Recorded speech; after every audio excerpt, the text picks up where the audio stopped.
ایام کو نہیں دیکھا، صرف سنا ہے۔ ان کے سامنے آئے کہ تمہارے بڑے کیسے تھے۔ حضرت مولانا قیصر صاحب قبر میں چلے گئے۔ آج ان کا خواب شرمندہ تعبیر ہو رہا ہے، اور اس کتاب کو منظر عام پر لایا جا رہا ہے۔ آپ پڑھیں گے تو آپ کا دل خوش ہوگا اور آپ سمجھیں گے کہ ہمارے بڑے کیسے تھے۔ میں خاندان زاہدی کی طرف سے، استقبالیہ کمیٹی کی طرف سے، جمعیت علماء ہند کی طرف سے مولوی مفتی عبدالخالق ماجروی کا بہت ممنون و مشکور ہوں، اور ان کو شکرانہ پیش کرتا ہوں۔ اللہ تعالیٰ ان کی عمر کو اور ان کی جوانی کو قوت اور ہمت طاقت عطا فرمائے۔ انہوں نے بہت بہترین قرض جو ہمارے سروں پر تھا اس کو اتارنے کا کام کیا ہے۔ اللہ تعالیٰ جزائے خیر عطا فرمائے۔ اب ہمارے اس پروگرام میں ایک بہت ہی خدمتگار شخصیت ہے جن کا نام ہم نے آج تک سنا تھا، لیکن آج الحمدللہ ہم نے ان کا دیدار بھی کیا۔ انہوں نے بہت بڑی خدمتیں کی ہیں۔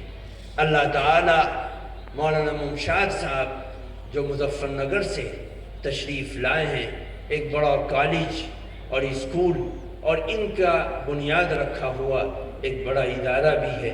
اللہ تعالی ان کی عمر کو خوب برکت عطا فرمائے۔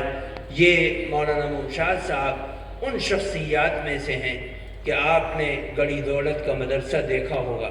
اس مدرسے میں مسجد جو بنی ہوئی ہے ان میں ایک بہت بڑا حصہ ان مولانا ممشاد صاحب کا بھی ہے۔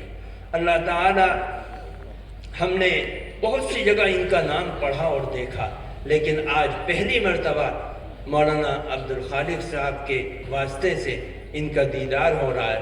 اللہ تعالیٰ ان کی عمر کو خوب ترقیات سے برکتوں سے مالا مال فرمائے۔ اور میں ان سے درخواست کرتا ہوں، آپ نے مولانا زاہد حسن صاحب رحمۃ اللہ علیہ کی زندگی پر قلم اٹھایا اور ان کی زندگی کے روشن باب کو ہمارے سامنے کھول کر رکھا۔ اللہ تعالیٰ آپ کو جزائے خیر عطا فرمائے۔ یہ سامعین آپ کے سامنے ہیں، آپ اپنے چند نصائح اور چند ملفوظات اور چند تاریخ کے اوراق کو سامعین کے سامنے پیش فرمائے۔ اللہ آپ کو جزائے خیر۔